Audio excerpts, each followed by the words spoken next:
Hi అండి, అందరికీ welcome back to SSVC housewife channel. ఈరోజు అయితే మీకు సగ్గు బియ్యంతో రాగి జావ ఎలా చేసుకోవాలో చూపించిపోతున్నాను. ప్రిపరేషన్లోకి అయితే వెళ్ళిపోదాం. ఒక గ్లాస్ సగ్గు బియ్యం తీసుకొని ఒక చిన్న టీ గ్లాస్ అయితే తీసుకున్నాను. దీనిలో 1.5 గ్లాస్ వాటర్ పోసుకోండి. ఒక పావు గంట అయితే వీటిని నానబెట్టుకోవాలి.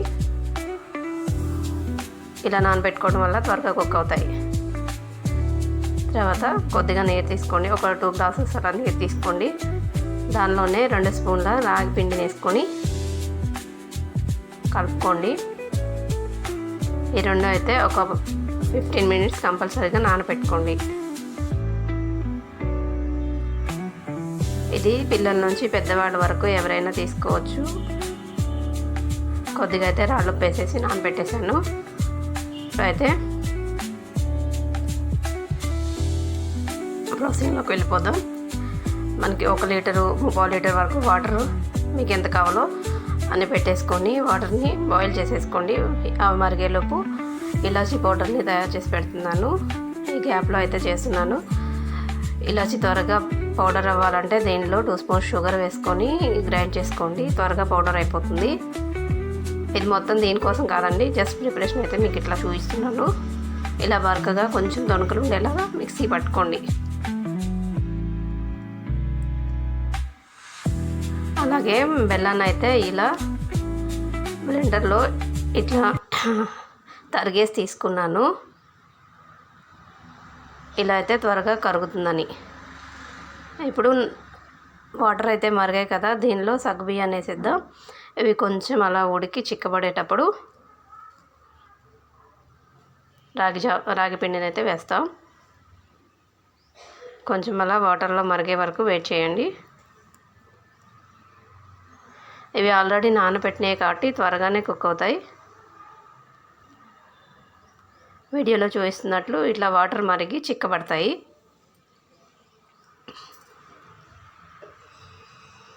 ఈ టైంలో మనం ముందుగా నానబెట్టుకున్న రాగిపిండి వాటర్ని అయితే వేసేసుకోండి.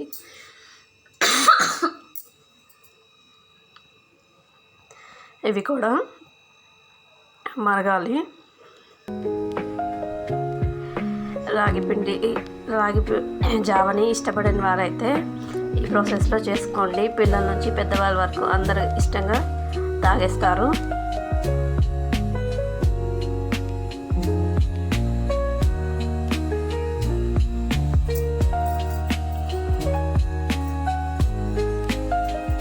దీనిలో అయితే ఇలాచీ పౌడర్ని వేసాను. మీకు ఇష్టం ఉంటే డ్రై ఫ్రూట్స్ని నెయ్యిలో ఫ్రై చేసుకొని వేసుకోండి, లేదంటే స్కిప్ చేయండి. ఈ వాటర్ మరిగేలోపు ఈ డ్రై ఫ్రూట్స్ని ఫ్రై చేసుకోండి.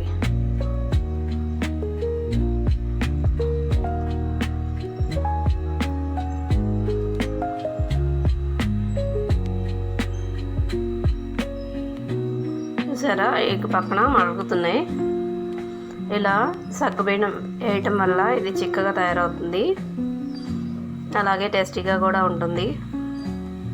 కొంచెం హెల్త్ అప్సెట్ అయినప్పుడు, ఫుడ్ ఏమీ తీసుకోలేని వాళ్ళకి ఇది డైలీగా యూజ్ చేసుకోండి.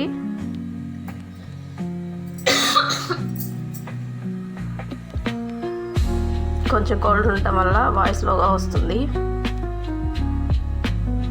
వీటిని అయితే ఇలా ఫ్రై చేసి పక్కన పెట్టుకుందాం. ఈ లోపు అయితే చూపించేస్తున్నాను. ఇలా చిక్కబడి ఇట్లా మరుగుతున్న సమయంలో ఒక టీ గ్లాస్ పాలను అయితే యాడ్ చేస్తున్నాను. నేనైతే పచ్చివే తీసుకున్నాను. ఫ్రెష్వి అయితే పచ్చి పాలు తీసుకోండి. ఒకవేళ 1-2 రోజులు ఫ్రిడ్జ్లో స్టోర్ ఉన్న పాలు అయితేను కాగబెట్టి చల్లార్చి తీసుకోండి. మీ టేస్ట్కి సరిపడా ఇంకా ఎక్కువ కావాలంటే పోసుకోండి. నేనైతే రాగి జావ ఫీలింగ్ కావాలని 1 టీ గ్లాస్ పోసాను. ఇదైతే ఆరే కొద్ది చిక్కబడుతుంది. ఇలా పాలు కూడా మరుగుతున్నాయి కదా, పాలు పోసినా కూడా ఇలా ఒక పొంగు రానివ్వండి. ఇలాచీ పౌడర్ వేసేసాను.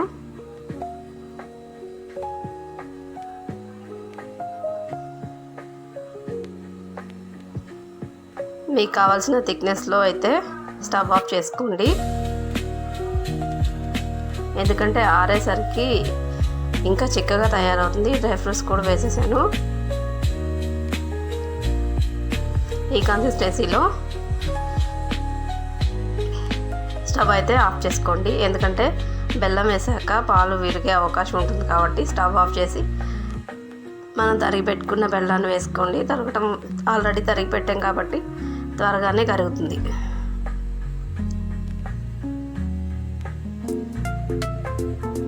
ఈ ప్రాసెస్లో అయితే రాగి జావ చేసేసుకోండి, అందరూ ఇష్టంగా తాగేస్తారు. హెల్త్ కూడా మంచిది కదా. ఇంతే అండి, ఇది ఆరేసరికి బాగా చిక్కబడుతుంది. Thank you for watching.